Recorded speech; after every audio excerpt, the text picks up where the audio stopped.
Good afternoon from our nation's capital. I'm Dominick, the CEO of Bank Director and Finex Tech, and I'm coming to you from the winter wonderland of Washington, D.C. Thanks to everyone for zooming in with us today. If you're unfamiliar with Bank Director and Finex Tech, let me just give you a quick primer. We're a company that provides key industry leaders with research, peer insight, and board level services. Some of you are hopefully familiar with Bank Director magazine. We got our start in 1991. And over the years, we've built our business to help officers and directors really to navigate the ever-evolving business landscape that we're all a part of. Personally, I've run the company since September of 2013. I've seen just a ton of change over the past 8 years. Relevant for our conversation today, in 2016, my team and I created Finex Tech to be really a bridge between US banks and financial technology providers. And we did this to really prioritize, the shortening of the cycle for banks and fintechs to create real business relationships.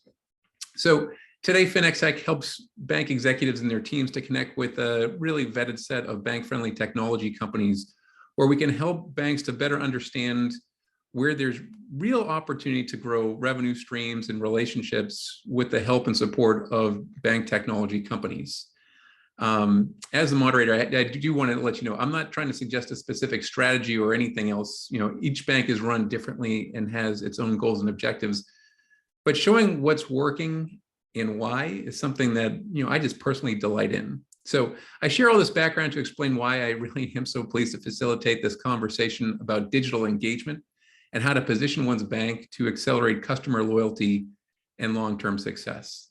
And I got to start by giving just like a big time thank you to our friends at Agent IQ for hosting this webinar, one that includes some really awesome folks. And so you see their names are up, but their faces haven't come yet.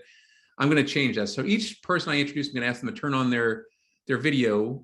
And I'm going to start with a real banking pioneer. This is Ray Davis, the former CEO of Umpqua Bank. Ray, you want to join us here, please? Hi, good morning. There's the man.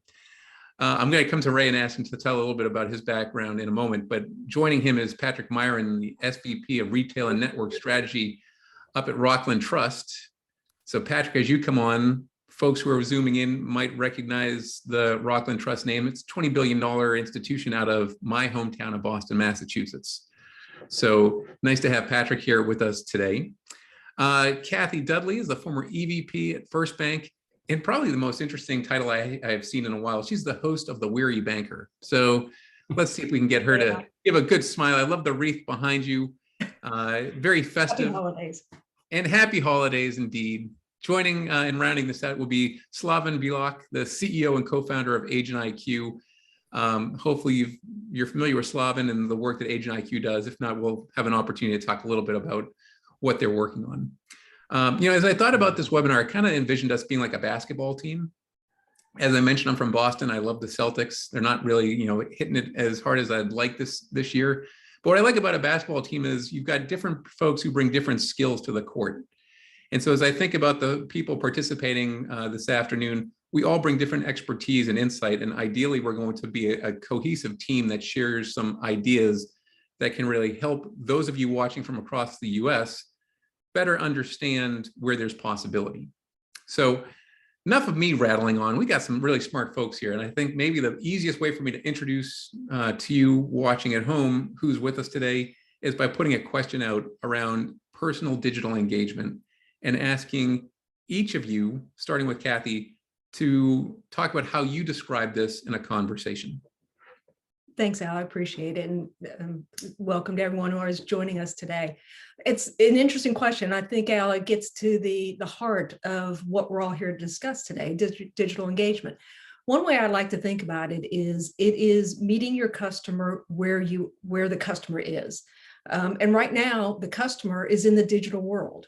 That's where they are. And so for banks, we all need to figure out how to deliver the same or better level of service and response to the customer as you would face-to-face.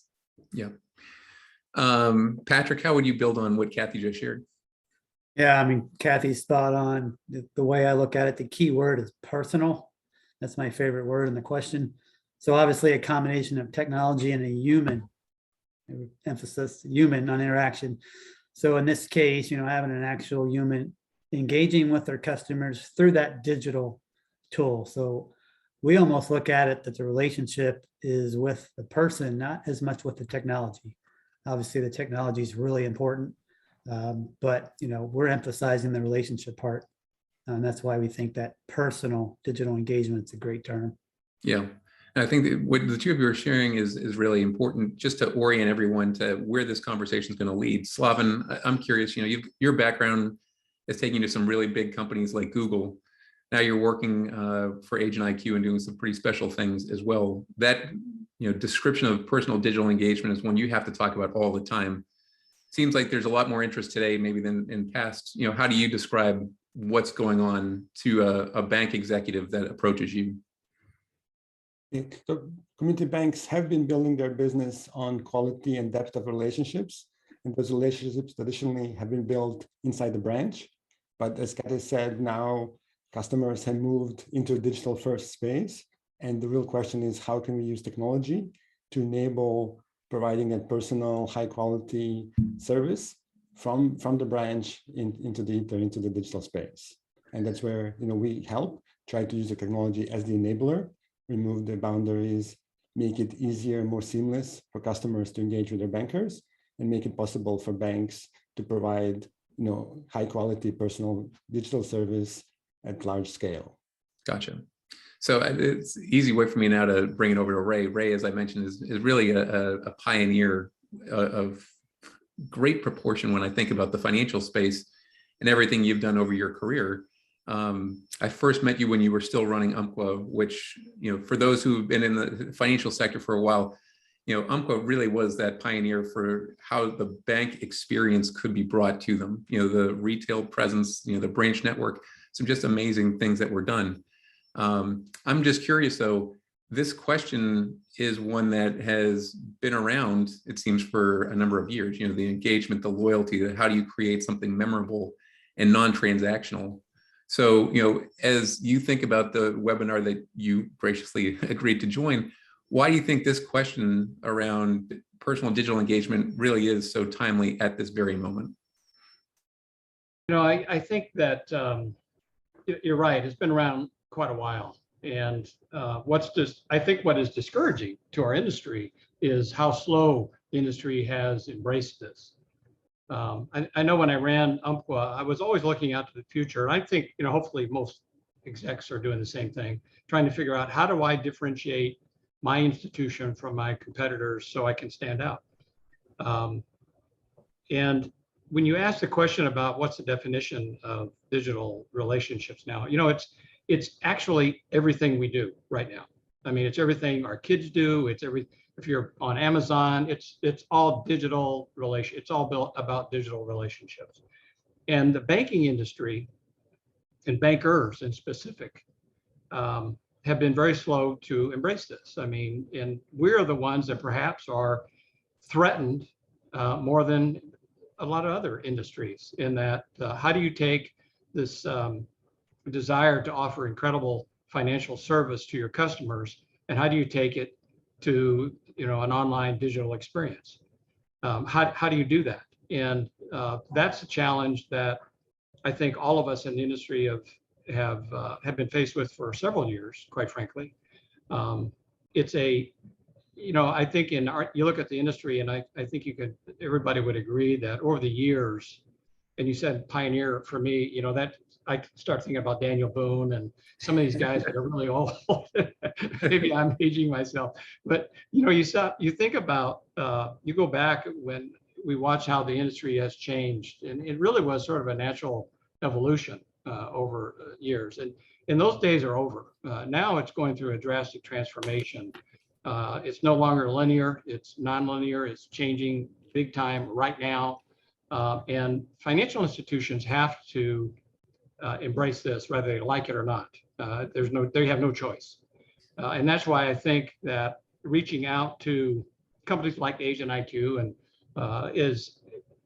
it's mandatory. I mean, you have to gain access and provide the type of service, as Cathy just mentioned, where customers can do their business when and where they want to.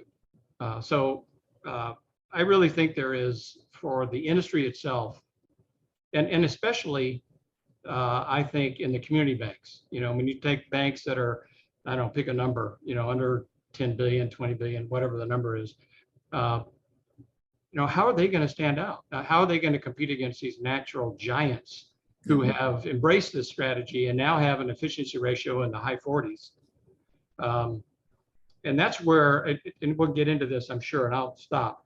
But when you stop and think about the relationships and the benefits it has to your customers, there are also incredible benefits to the institution itself when it comes to efficiencies and driving down the costs for the organization itself. So hopefully more to come on that in our conversation. Yeah, as you're talking, one of the things that's kind of interesting to think about is people talk about the size of an institution. I even did this with Rockland, like 20 billion.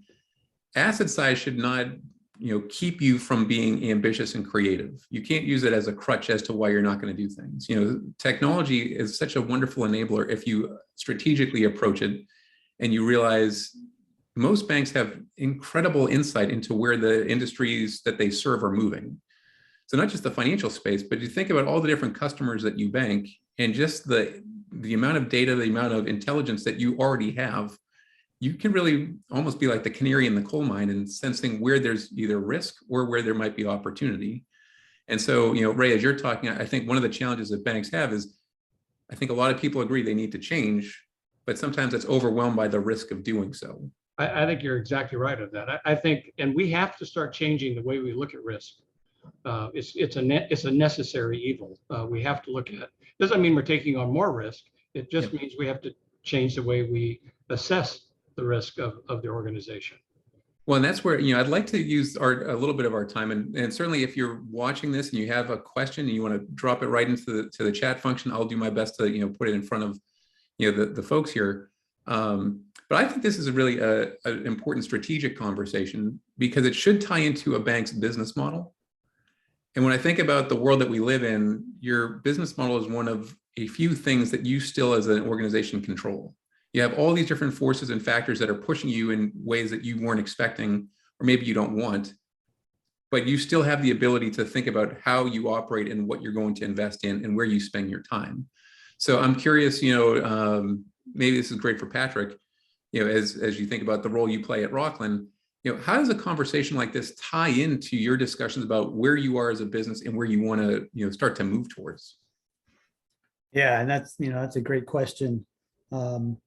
One of the things we've been awesome at for decades is our ability to develop face-to-face relationships.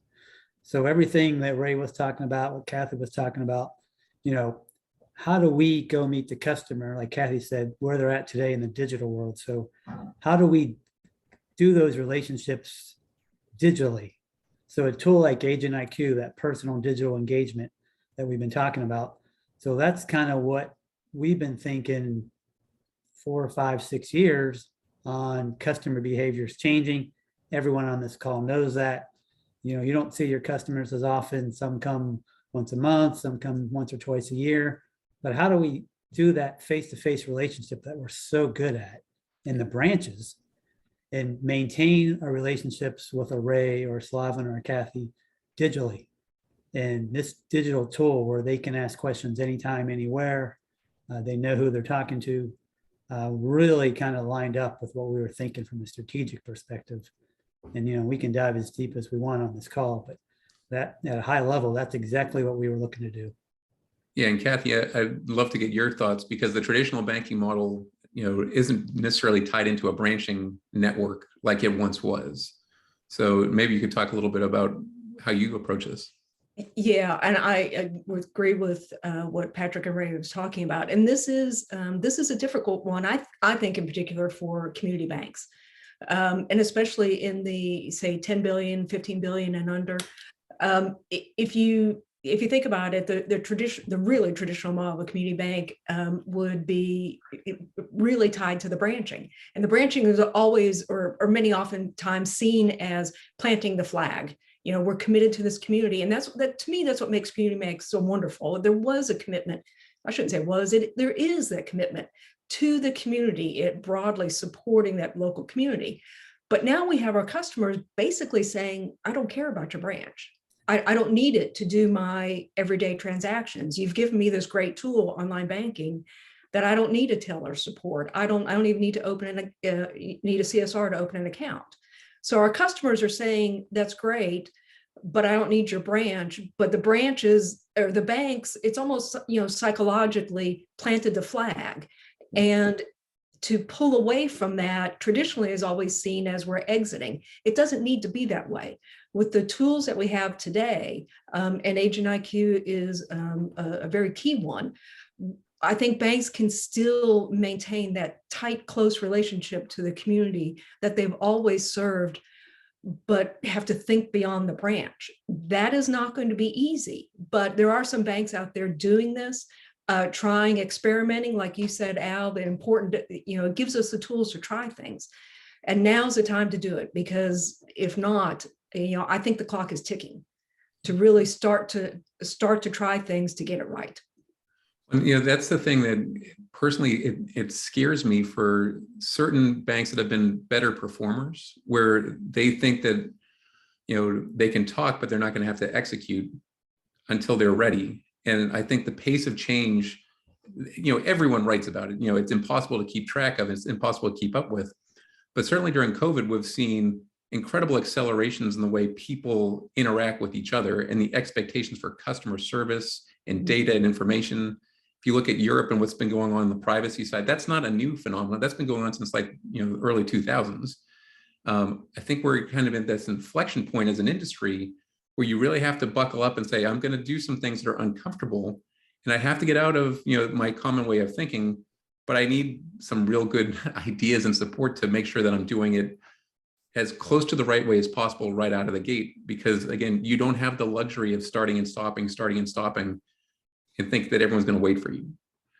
So Slaven, as I think about this as a problem that needs to be solved, I come back to, if I was a technologist, what am I trying to solve for?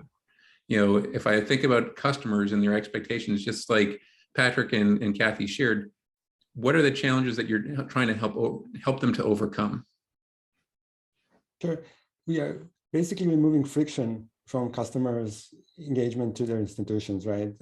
Customers typically will get frustrated, have to repeat themselves, wait a long time to get service, and not be able to talk to the same person over longer periods of time. And these are the things that they have learned that they can do with their friends and family, regardless of where they are located. And using technology to enable this in a banking model is really important. And what we're doing at Agent IQ is really taking the best of technology and trying to remove that friction, making it easier so the banks can do what they are the best at, which is providing a personal, high quality service using their well-trained people to provide the level of the service that they aim for. So I mentioned Ray earlier was this pioneer, and of course he goes the Davy Crockett route on me. I should try to explain a little bit more. If you think about the history of banking, you can learn a lot from looking at past successes. And I think of somebody like John McCoy, who ran Bank One, who I was talking to John a few years ago, and he was telling me about the emphasis he placed on creativity and innovation. He would take, I want to say, 3% of the bank's earnings and apply it to new R&D projects every year. And he said, Al, there's a really important piece that you have to understand. That 3% was not designed to paper over last year's projects that didn't work, or to somehow be an accounting thing that made us look better. I wanted our team to understand I can take chances, and I'm going to have money to do that. And there's an expectation from the business leaders that we're going to change, and we're going to drive our change through our success.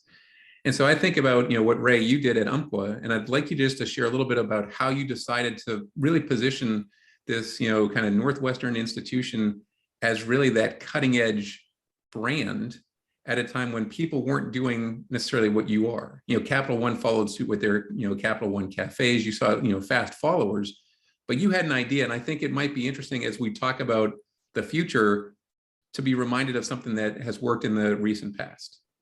I think for me, it was always about first of all, I wanted to grow the company and I wanted to perpetuate the company, obviously. But to do that, I felt I had to be able to figure out how to differentiate it from the people that I competed against. I mean, let's face it, bank products are a commodity. I mean, you can put a different interest rate on it, different terms on it, different contract, but they're basically all the same. So how do you differentiate? I think that, and I'll tell you, I think there might have been an element of fear that I was dealing with, that if I didn't do something to differentiate this institution, I was going to end up, just another bank, trying to get by. And I was not interested in that at all. And I think the industry itself now, who have not totally embraced this digital, banking concept, or whatever you want to call it, however you want to define it, if they haven't embraced it in a big way, they should be very fearful. They should be very fearful. Before I started our digital banking system several years ago, I went around the country and interviewed with bank CEOs, and I asked them that same question. Tell me about your online experience. Tell me about your digital banking experience. And I promise you, I would say 95% of the answers I got from CEOs from big banks and very small banks was, well, we've got a web page and we've got online banking. And in online banking is, that's old news. I mean, what should scare people is, and this is going to happen if it's not already happening, is if you think you've got a great online banking system, and I'm with a buddy of mine at a party, and he says, well, you should see mine. It's really cool. And he opens up and I look at it and I say, I like yours better. And I tap his phone and I'm now on that system. I've transferred.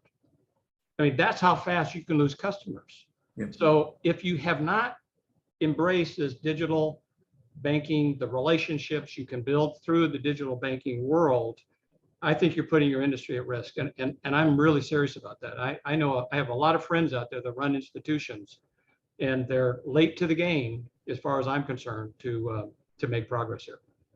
Yeah, and I think as you're talking, we sometimes get into that group think of, okay, what is B of A doing? Oh my gosh, they're spending all this. Like JP Morgan dropping branches into my seat. I've got to respond. It's everyone. We think about technology today, and people talk fintech. I'd rather say let's talk embedded finance. Let's talk about open banking, banking as a service. Right. What's happening in the DeFi space. Decentralization of everything is coming. So the personalization, what you said about differentiation, I think that ties in with diversification. Sure. But those are major themes that are easy to talk about, but they're much harder to really address on a day-to-day basis. I'm curious, I want to take this back to Patrick. I know at Rockland, you're trying to solve various challenges. And when I think about the personalization piece, I asked Slaven, how is this problem being solved for the customer? What is the problem that's trying to be solved for a bank or a credit union right now? Yeah, it's kind of what we've been talking about with changing consumer behavior. It goes right back to my earlier comments about, we're not seeing our customers in the branch. So as Cathy said, we're a community bank, great relationships. We expect people to come see us. That's the traditional model. I think the problem we're trying to solve is because people are coming in less and less, and we're just like everyone else, we're down 20% transaction wise versus 2019. Obviously, COVID had a lot to do with accelerating that number, but the number's been going down. Everyone knows that on this call for years. So it's the same question I posed earlier. How do we continue to maintain the relationships with the people that used to come in? So a digital tool like Agent IQ has is exactly what we think kind of fit our strategy. So it's exactly what everyone's been talking about so far. And the problem is, if before people were coming in monthly and now, Al, they come in once a year, I never get to talk to you. And I don't get to take advantage of my strengths. Now with this Agent IQ tool, you have the ability, the customers do, to establish or extend a relationship with one banker. So think about your daily life today. You're always looking for that one single point of contact. Think about a doctor's office. Think about a pharmacy. Think about places where if you find that one person that really knows you and helps you, you always want to go back to that person. So in banking in particular, that one banker, your banker. And that's actually what we call our agent IQ tool. We call it your banker. The ability for that customer to pick, for example, Ray as their banker. So not only can I go into the branch and talk to Ray, I can talk to him anytime I want through this digital tool. So, it kind of works both ways. I think we're solving our issue that we're not seeing our customers as much, but the customers are getting that one person, because you guys have talked to the cable companies of the world and other places where you just can't find anybody. Mhm. And how frustrating is that? How does it make me feel that, I can talk to Cathy anytime I want, Mhm. and she can get back to me? It's a great feeling. Well, and so Cathy, great segue. As I said, you're the weary banker on this Zoom. So, I mean, if you're weary, you've certainly, experienced some challenges. What do you perceive as the problems with traditional digital services and maybe other lines of business? Online banking, you're talking about? Online banking. Yeah. Yeah, I would argue, actually, there's nothing wrong with online banking, and online banking actually is an absolutely fantastic tool, especially the way they've evolved over the years, and what, as a customer, what I can do with it. I'm sure that everyone on the Zoom call right now finds their online banking absolutely invaluable and couldn't live without it. But as my friend Soren Vested from Agent IQ has said, and I wish I had said this, if someone is your mobile banking user, are they engaged with you? Are they engaged user? No, they're just staring at their phone, looking at their balances. I love that line, and I'm sorry I mangled it, but I love that line. If there's a problem with traditional or with online banking, it's really that banks put out an absolutely fantastic product, but never said, what now? What happens if our customer really likes this great tool and never comes in, like Patrick was just saying, and then they don't come in? So there's nothing wrong with the tool itself. It's fantastic, but it's, for the bank's perspective, it's what do we do with this? We built this great thing. But, and we basically push people out of the branches, out of the things Patrick just talked about that we are so good at face-to-face, and we gave them a tool that's absolutely customers couldn't live without today. So the problem is more of, we need to ask the question, what now? What do we do now? What do we do to actually get that engagement back that Patrick just talked about? So Ray, let me ask you to help us understand why over the last 10 years or so, as technology has matured, and I'm putting it 10 years because the iPhone's 11, 12 years old, which is crazy to think about, but why hasn't this concept been embraced better or faster, in your opinion? I think it goes back to CEOs, the way they assess risk. You gave a good example in your previous comments. I think a lot of institutions that are doing well are willing to bet that they can continue to do well, just staying the same, just doing the same thing over and over again. They'll be fine. And what they need to understand is you can't stay the same forever. It's much too expensive, to be honest with you, to say that, and it's too hard to stay the same. You've got to get better, which means you've got to make some bets, and you're going to have to make the changes. One of the things that's really interesting to me about this whole digital experience that I think a lot of banks, maybe going into it, don't think about, and it's very important. First of all, you have the relationship with the customer, and that's a big deal, believe me. I mean, I do all my banking now through the digital system, and it's absolutely fantastic. But what I think a lot of banks need to also understand, it's not just about the customer. What this type of process does, this type of technology does, is gives the institution a chance to retool itself for the future. And that is significant. The question is, will the execs make the decision? Will the execs change? And will they change? Do they recognize the need to change now?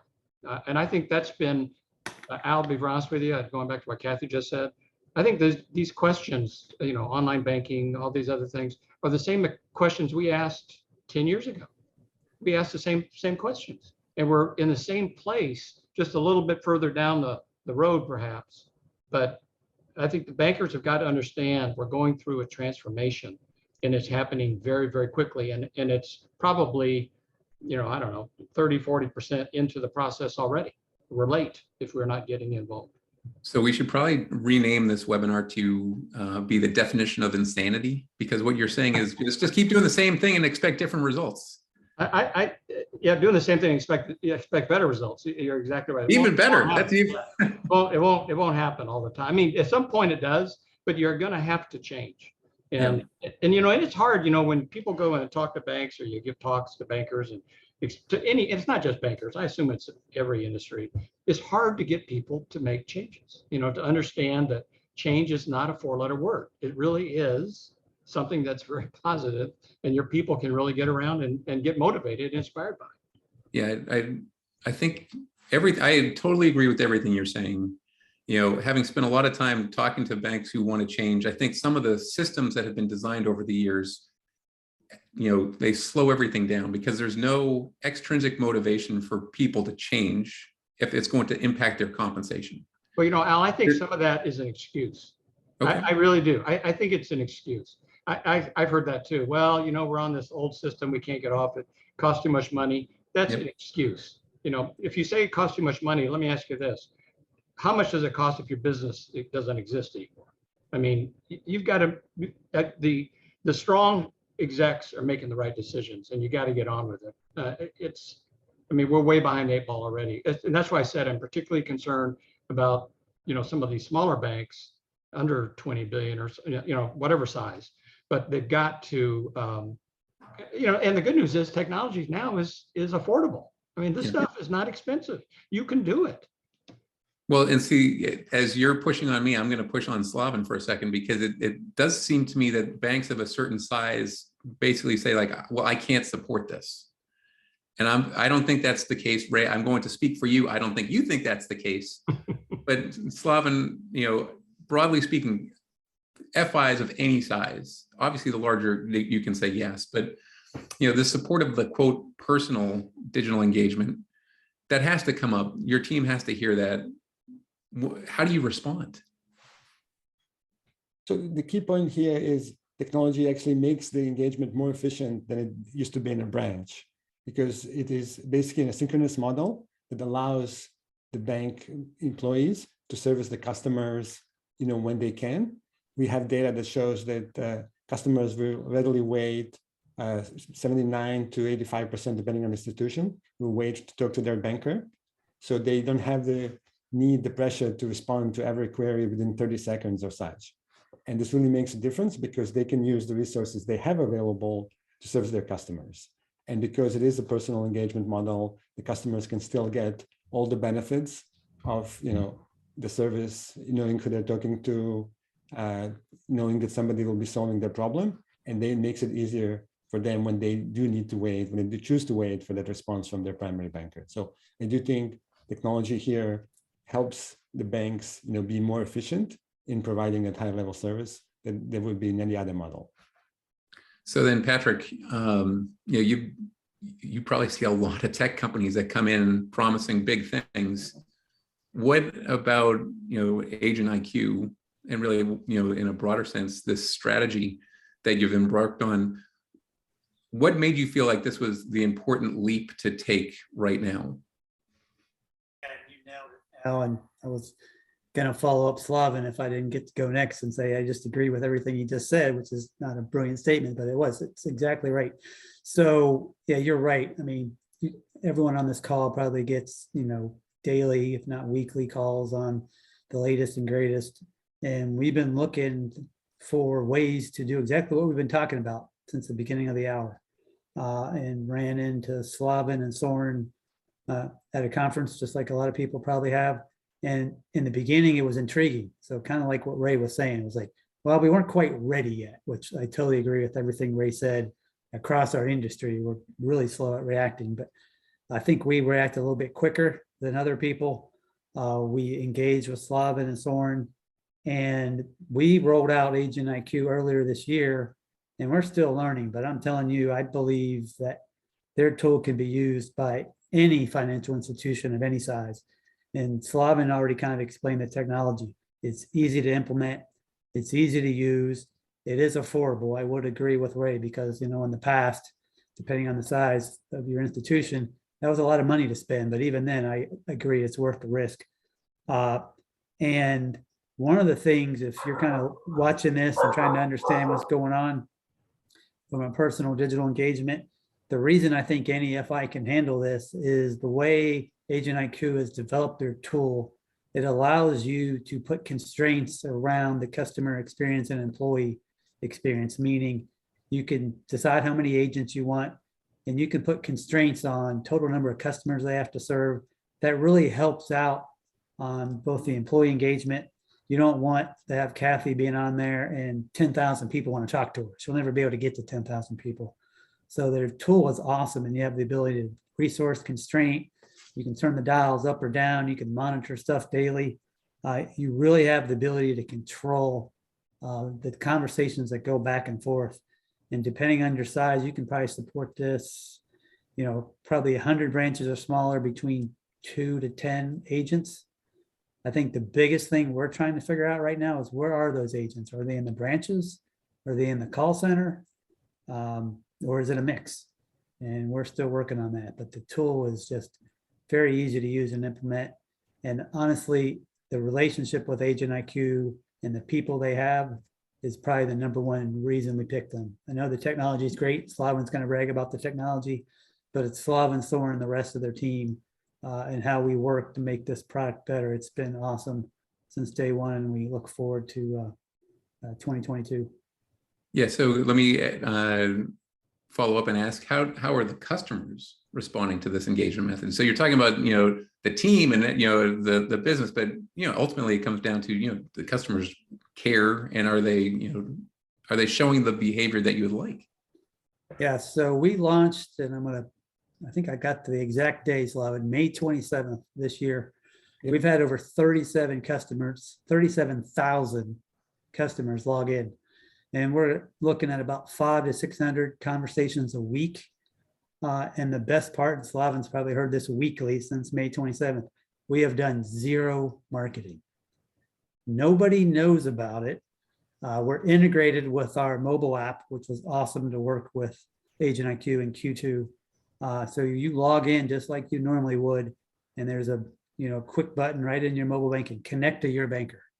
That is the only way our customers are finding the Your Banker product. We did this on purpose to kind of have a slower rollout. 37,000 people have signed in. We've done customer surveys. The majority, 7 out of 7, they really like the engagement. They really like the ability to talk to a banker anytime they want. But we've also gathered great feedback, Al. We've learned that some customers are like, hey, my banker's not available. What do I do?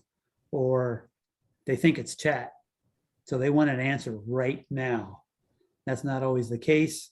They also expect to talk to their banker on this tool with the same banker that they see at the branch. So we've incorporated some of that feedback into the tool. We're working with Slaven and his team on different ideas to address that. But so far, the customers have reacted well, and we're so nervous to turn that button on for marketing.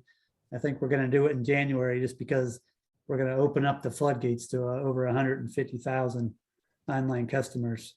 So we're going to make sure we're completely ready, but we're very close. Well, you were talking about Agent IQ being a great team to work with. I had a chance about a month and a half ago to spend a little bit of time with Nigel Morris from QED. QED invests in a lot of different technology companies, and he was kind of sharing his characteristics of a strong fintech. And I think Agent IQ embodies a number of these, and this is to paraphrase Nigel. So if you ever watch this, I'm doing my best to describe what I think we talked about. Strong fintech companies today, they're fanatically customer focused. How can I help solve a problem? So we've talked about that already. They ship code really fast. They're digital first, and they're really not legacy technology. And I think that is something that Agent IQ has done. They are magnets for talent. And again, I think if you're a bank right now, one of the things I get excited about is there's so many really smart people, like teams, that are trying to solve for very specific issues, and they want to do that in conjunction with traditional institutions.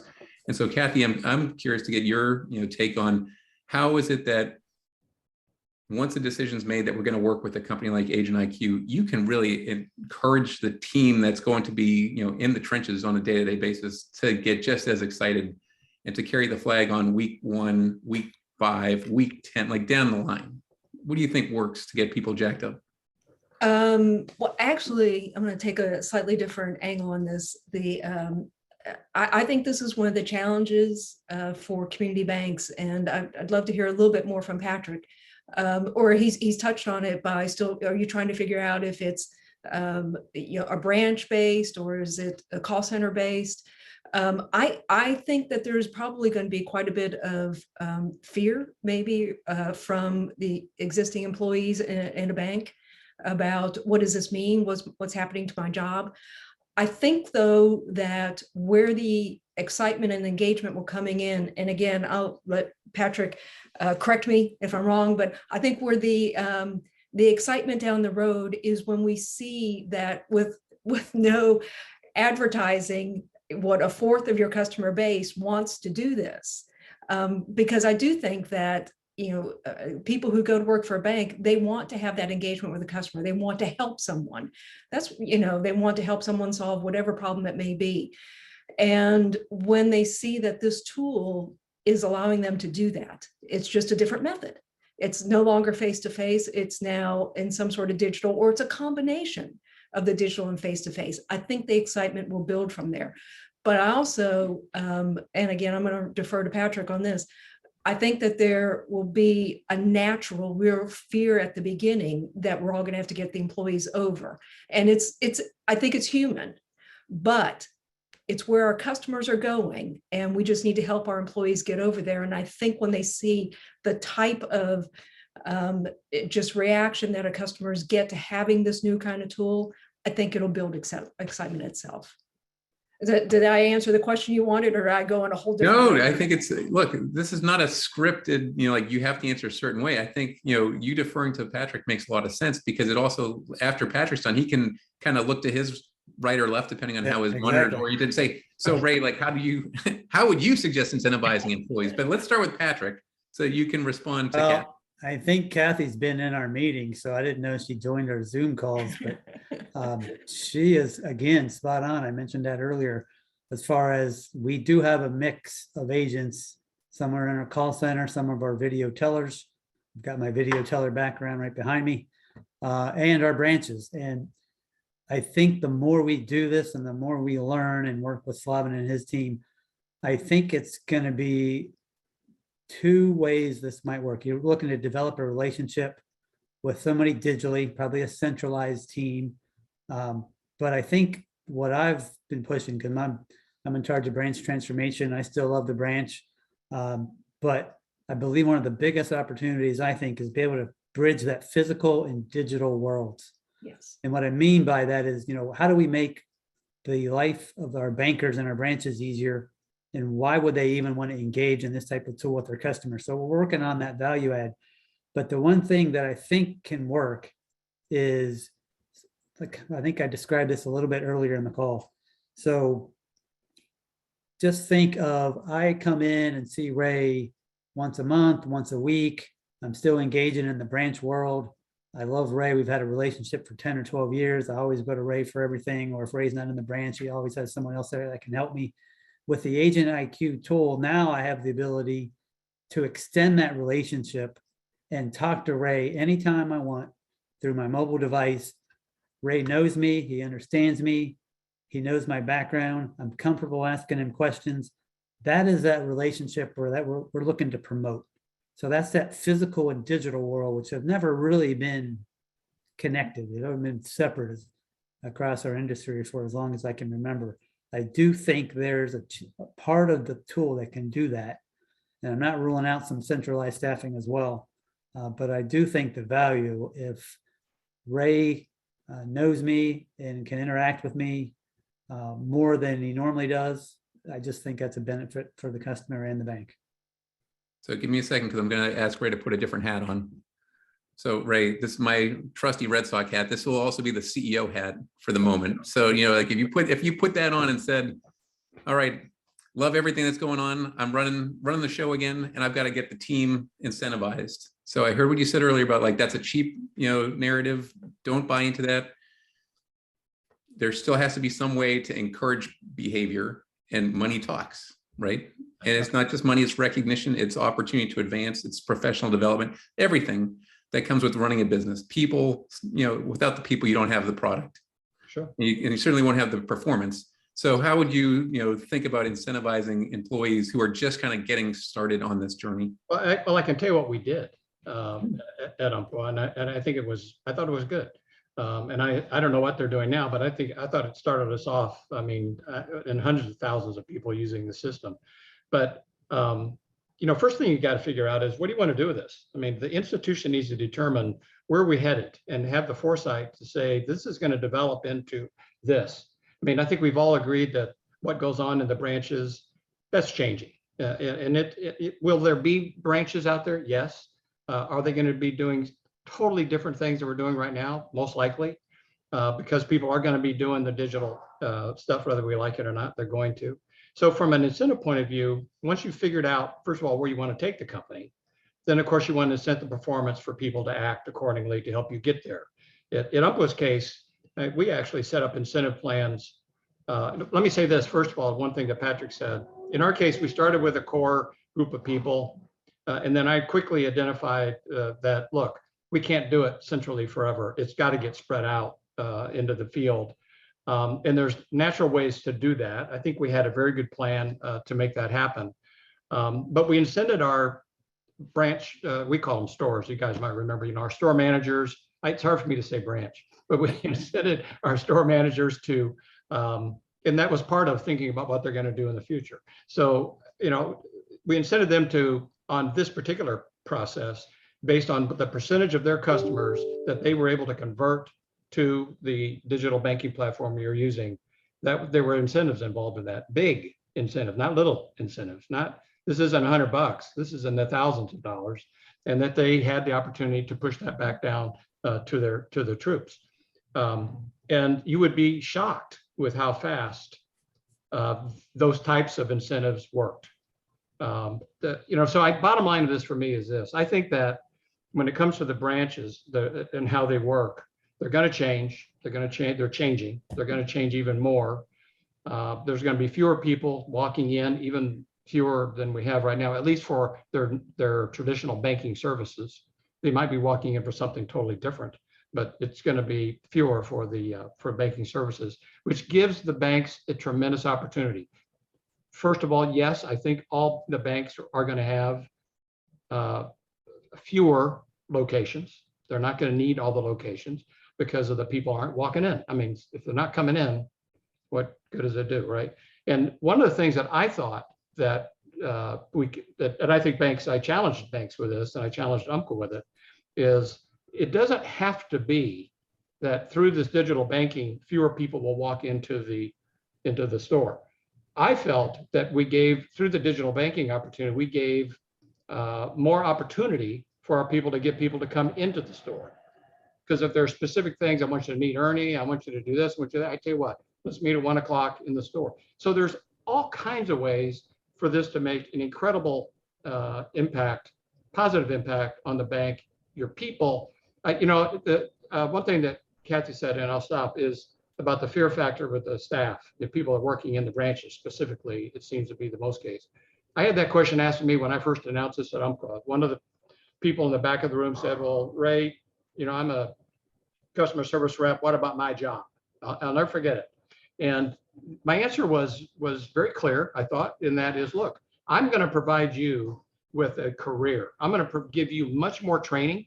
You're going to be much more valuable to our company because now you have this training. You're going to be incented to do these things. And some of you will opt out because you don't want to become technological, involved in this. That's your decision. But we did not look at this as eliminating people. We saw it as eliminating some of our branches. You bet. We would not need as many. So, I think as far as the fear factor, that's easy to take away if the executive is serious about motivating, inspiring their people to get where the institution wants to go. And that's what they've got to decide first. So we've got only a few minutes left. I want to give everyone one last chance to weigh in. I have a broad question, which is all around success. You know, the old business adage, you can't, manage what you can't measure. So that's kind of like rattling in my head. But I think if we think about how do you measure and think about success, we can put it into different categories. So, Ray, when I think about the audience that you have kept, of late, other CEOs, how do you think they should be measuring and thinking about their success? As far as this is concerned, as far as this is concerned, yes.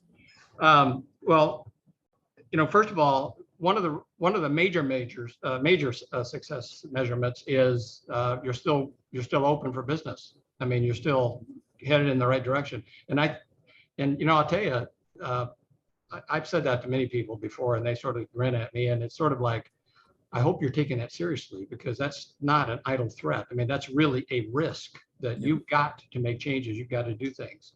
I mean, you have all kinds of ways to measure it, for the percentages and the numbers. And, I always thought one of the most prominent ones was obviously growth in relationships, and growth tied to my efficiency ratio going down to 45%, 43%.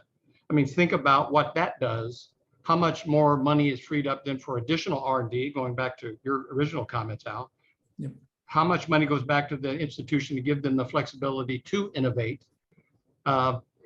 If you have to do it. It's that simple. Or you're going to trudge along, and it's going to be a painful process. I promise you. Yep. All right. So then I'm going to split this question in half for Patrick and Cathy. Cathy, I'm going to ask you to think about and measure and help us to think about how you measure success from the customer standpoint. And then Patrick, I'd like you to think about that same question as it relates to the people that you work with, so that they would feel like there's progress. So, who wants to raise their hand? I'll go first. Okay. Yeah, I mean, as soon as you ask that question, I kind of think back to, anything banks do, like Ray was saying, the first thing your finance team asks for is, what's the business case? And sometimes in some of this stuff, it's not as easy to put together as it is for traditional banking services.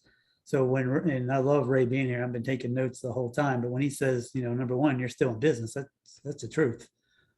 So I do take that seriously. And we haven't defined exact criteria from a bank perspective. We are doing a lot of what Ray mentioned, and this was kind of put into kind of a format for our business case, but we are looking at how many customers we have, what is the growth. Again, I like to emphasize with no marketing, how many conversations we're having, and then total customers, how often they're engaging, number of conversations, how many times they log in, and more importantly, the type of conversations. This is what Slaven and Soren always tell us about this tool. The goal of this tool is for relationship building. It's not chat, even though you're talking, it's not just really quick. The idea is I feel comfortable talking to Ray about what I would normally talk to Ray about anywhere. If I walk in, talk about a mortgage, investments, the ability is relationships. So the length of the relationships, the topics that we're doing. And our success right now, and again, we launched in May, is we're not looking at one number. We're looking to trend positively across the board in everything we're talking about. And then improving on what isn't working. Because anything you do, there's going to be things that Slaven knows. We meet weekly to find out, hey, what's working, what isn't working, sharing those best practices with our agents as they're learning how to do this. And then really, what is the long-term vision of what this tool looks like? Not only from an overall journey perspective, what's that experience? What's these value-added conversations? How do I extend the discussion longer than a really quick, hey, what's your routing number? Which, you can get in other channels. And then, staffing, right back to Cathy's question, how do you support this along the way? So that's kind of what we're looking at and what the success is. And the numbers look good, but we have a lot more to learn. Much appreciated. Cathy? Interesting that how you put that out. I like it. That basically from a customer perspective, how does a customer look at something like this and be successful at it? Is another way to think about it is, as a customer, it's like, what's in it for me? Because we talked about, how a bank traditionally or just touched on how a bank would view success, but from a customer perspective, and we all do need to think about our what, is our customer happy with it? I think from a customer perspective, what this tool does is gives them that anchor back, because we're the brand, the physical branch, the physical store used to be that anchor. I knew that I could go and I could have my financial, situations, needs or whatever taken care of. I could talk to that one person, but I really like this online banking tool, but I've lost that anchor. And I think the response that Rockland got from this, I think people are looking for that. I want to have somebody call that is my banker. And when I'm in the digital world, even though it is so convenient for me and it's a great tool, I still want, I think, and you can call me a cockeyed optimist, I still think customers do want to say, I have a banker and I have that one place to go to advice. We all, I think this whole notion with the fintechs and being just bopping around from app to app, honestly, that can be tiring and exhausting. And to be able to go to one location to get that advice, to get that help, I think that's what customers are looking for. Well, Cathy, you talk about being an optimist. Optimists are always welcome on webinars like this. So you don't have to apologize for that. I'll let Slaven take us home when we think about success. You're working with a number of interesting banks that are trying to do some, I think, really meaningful work. How do you think about measuring and thinking about success as we move towards 2022? So from what we see with our partners banks, it's clear that customers like this experience.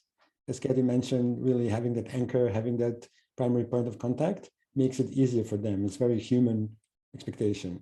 Where we pride in our success and what we measure as a key attribute of success is really how successful our partner banks are.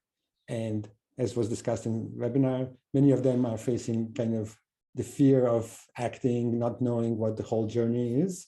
And where our success is really being able to work with them step by step, starting small and figuring out what are the best deployments, because not every institution will want to follow the same format, the rollout, where the bankers are located, what the service model is, but the platform is built to be flexible and configurable. So we really can support multiple journeys and guide institutions on the way so they can achieve success.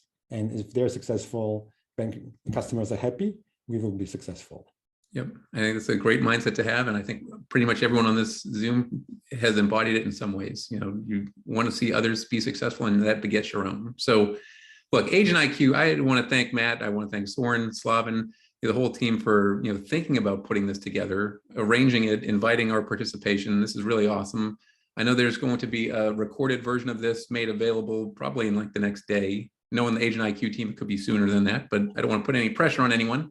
But hey, look, I want to say thanks to Ray, thanks to Patrick, thanks to Cathy, obviously thanks to Slaven for the perspective.